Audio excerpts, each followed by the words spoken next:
Promises are interesting things. For instance, remember when you were growing up in the weeks, days before Christmas as a child, that sense of anticipation? A promise can feel just like that, excitement for what's coming. Or have you ever had the experience of going through a rough time or just being anxious, and then someone comes along and says, "Hey, I'll be there with you to help. I'll walk right beside you." When I was in college, I took an advanced algebra class. And when I was younger, before that, math had not come as naturally to me as other kids. I always wanted to know the reason behind the math problems. I was that annoying student who always raised his hand and asked the teacher, "But what do X and Y represent in the real world?" And I was told to shut up. So, with that personal trauma in my past, I confessed to my college roommate that I had a lot of anxiety heading into this advanced algebra course. Thankfully, it turned out he had a brain that was more wired for math than mine was. So he said, "Don't worry, I'll help you with your homework. We'll just do it together." The sense of relief I felt was incredible. I had a friend to journey beside me. So, a promise can feel like that. But a promise can be pretty complex. It can blend two emotions all at once.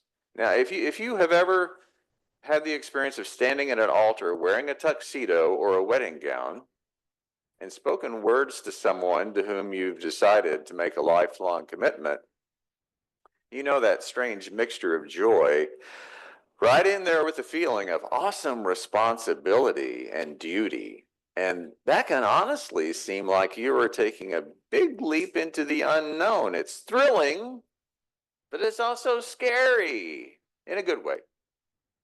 So a promise can also feel like that, the blend of joy and responsibility. The first car I ever bought was pitiful. I was 15 years old. One of my best friends had a 1963 Volkswagen Beetle, and it was one ugly beast, but it ran most of the time. Now, he had just acquired a car of a more recent vintage, and he told me he would be willing to let go of his Volkswagen for $300.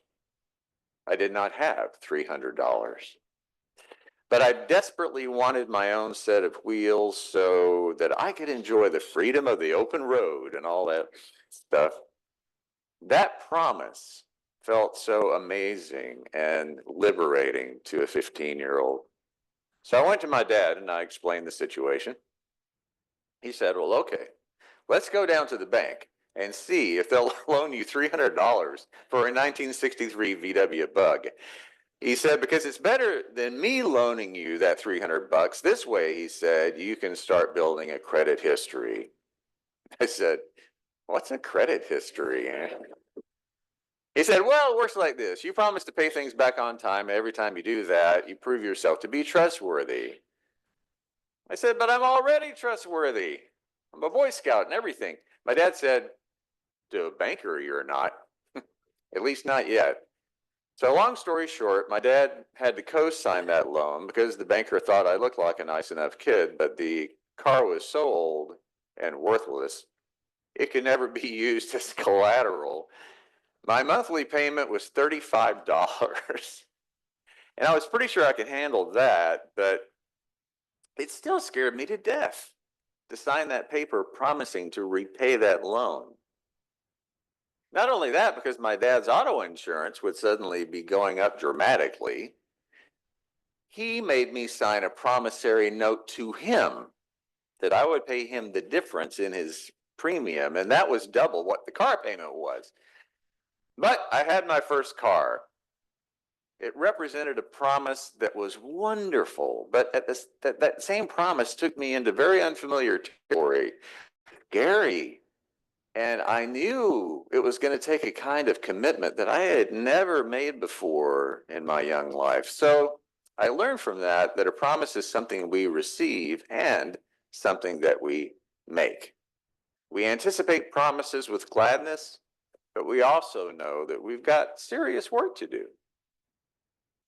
And the legendary stories about the origins of Israel, a scene played out having to do with a promise. The story goes, children of Israel had traveled a long, long way and spent decades forging a new identity and a new kind of faith. It was a faith about promises waiting to be fulfilled if you believed they could be fulfilled and if you were an active participant in their fulfillment. In this scene, Moses is a very old man. He's tired. He knows that he's about to die soon. He's led this ragtag group out of slavery from Egypt, and this moment happens 40 years later. 40 years of hard work, of trial and error, of people messing up and then learning from their mistakes and then getting it right. Some of the time, but not always. To say the Exodus is just one big analogy about life itself might be stating the obvious.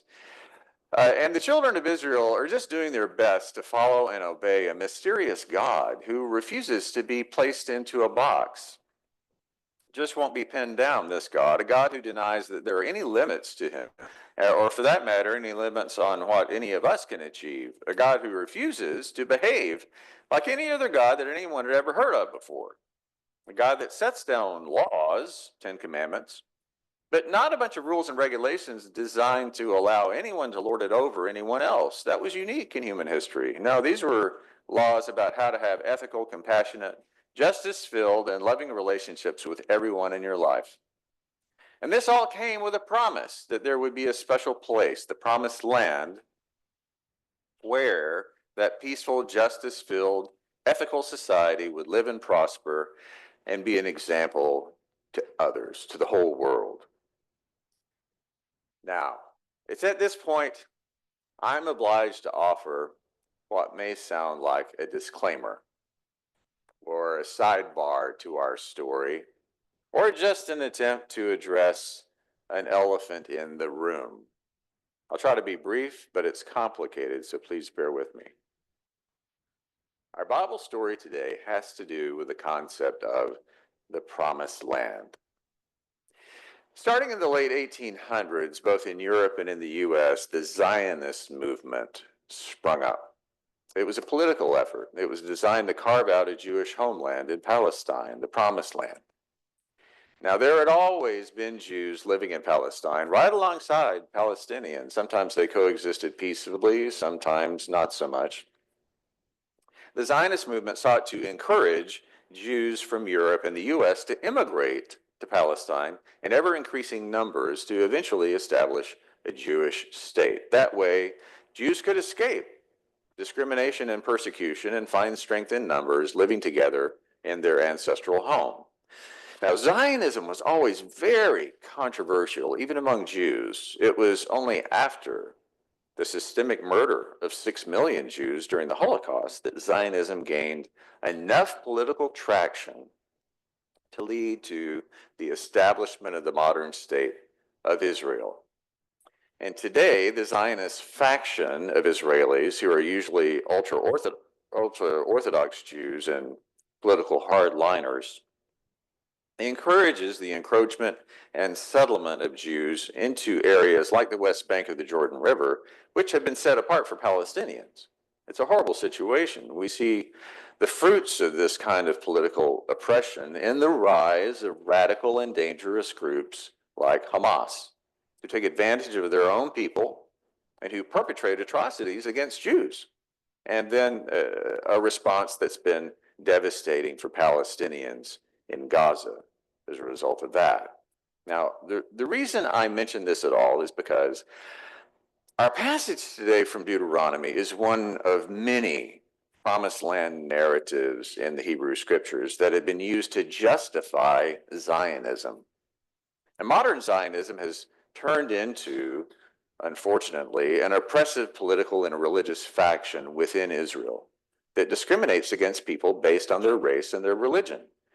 And that's such a huge irony because Zionism originally was intended to provide Jewish people an escape from persecution.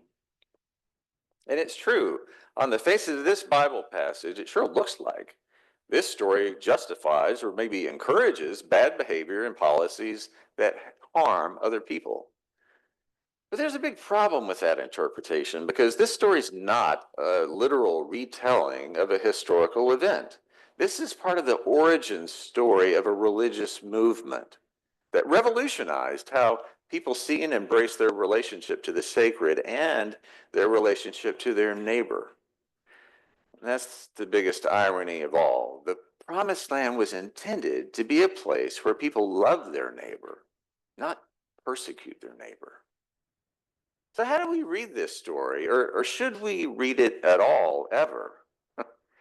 Well, it's kind of hard to pretend these stories don't exist. Christianity is an outgrowth of Judaism, and this is a foundational Jewish story. It's part of the story. But here's the thing: the Bible contains many different types of literature, and this story falls squarely into the category of legend. It's storytelling designed to explain how a people who shared a particular faith arrived at a place they call home. It's not the fault of this story that it's been used thousands of years later to justify the mistreatment of Palestinians. But sadly, it is used that way. But you and I better. Now, sometimes it is hard to read the Bible because stories like this pop up, and we might say, wait a minute, should we even be reading this? That's why it's so important to point out that however any story in the Bible has been used, there's always two ways of understanding it.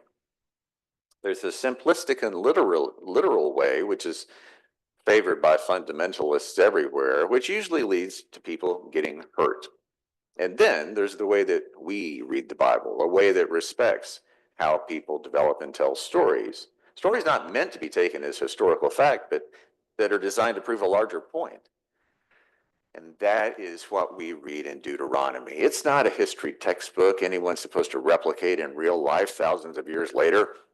It's a legend infused with religious meaning. And if anyone would like to discuss this more about how we compare old Bible stories with the situation in Israel today, I am happy to do that. But for now, back to our story. Here, at the tail end of the Exodus experience, Moses gives a long speech to the children of Israel. And today we heard a very small but a significant piece of that. Moses says, when you get to that special land that's been promised, when you cross over that river, you need to do two things. First, bring the best of who you are. And in the Bible, that is often called first fruits, an offering of gratitude. And secondly, throw a party. Great. In other words, worship. Celebrate that on the one hand, the promise has been fulfilled, but at the same time, acknowledge that it is still being fulfilled through you, through the way you live together, through the ways you behave with justice and mercy and relationships that reflect God's love for everyone. Do unto others as you would have done to you. That's the promise you have to keep. Otherwise, you'll never understand how to enjoy the promise that God has made available for you. And I once had a long conversation with a friend of mine over coffee. She's a minister, and she just wanted to bend my ear. Now, I hope it doesn't come as a shock. Ministers are just regular people. We simply have a particular kind of role that we play in the church. But the truth is, I consider all of us to be ministers to and for each other. We're all on the same journey together, and for that, I am very, very grateful.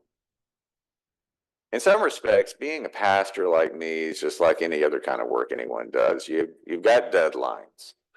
You deal every day with a wide variety of people. Try to make the best decisions. Sometimes you mess up. Try your best to be faithful. Try to do the right thing. You make promises to God and promises to the people you serve. And that's where my friend, my minister friend, was having trouble. She felt in her bones that she needed to make a move to go to another church. And there was nothing wrong with where she was. But she felt like she could offer so much more than what her current job description even allowed her to do. So she felt like there was this great promise waiting for her elsewhere, and she was really excited by that. Problem was, she was conflicted because she knew that anywhere else she went, it would likely be a whole lot more work than she could ever imagine or anticipate right now. Now, she's not lazy, but she knew that she would need to make a promise, and she did not know if she could fulfill it. So, my friend really is just like any of us. She just needed to talk through the normal anxiety we have whenever we're facing the unknown. And so, my advice to her, I said, yeah, it's always going to be a lot more work than you think. But do it anyway. Life is short, and you never want to live in regret that you didn't take that chance to follow a promise. And as I said that, I was reminded of that speech by Moses from this passage and how it applies to all of us. No matter what we do or how young or how old we are, we all have a promise just waiting for us. Like the children of Israel, it's right there waiting for us on the other side of the river. We all have some kind of challenge waiting for us, some unknown that we need to navigate, whether we want to or not. That is just life. And if we make that journey, the thing that's required for the promise to be made real is for us to bring the best of who we are and then to celebrate. That doesn't mean our work is ever done. Doesn't mean we have life all figured out. A promise is not the same thing as a conclusion. And a promise, at least a sacred promise, is never, ever about harming or denigrating or persecuting anyone, no matter who they are or where they are on their journey. A sacred promise involves how we live our calling to do unto others as we would have done to us. Our lives are a series of promises that overlap each other and knit together the person that we are becoming as we work on fulfilling those promises. The promise is that apple on the tree that's waiting for us to pick, but then we have to bake the pie. It's that math class where we feel like we don't have what it takes, but we have that friend who'll stay up at night with us and help us figure out the mysteries of X and Y. Promises that old car we love to drive because it fills us with joy and freedom, but we still have payments to make, promises to keep. A promise is a church where we know there's a promise here of belonging and acceptance and community. The promise of friends will be there for us through thick and thin. But we also accept the responsibility of being a member where we are all ministers to each other and for each other in one way or another. And ministers to and for our neighbors whom we serve. And we know that for God's promise of healthy and whole relationships where peace and justice and doing unto others is not just some high-minded theory, but a fact. We know how much hard work that requires of us. So we bring the best of who we are as an offering of gratitude to the God who makes promises that never end.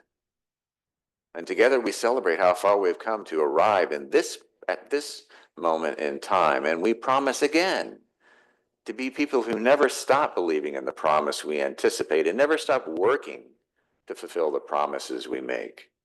It's always going to be a lot more work than we think. But we'll do it anyway. Because following God's promise of loving our neighbor, that's the best journey we will ever take.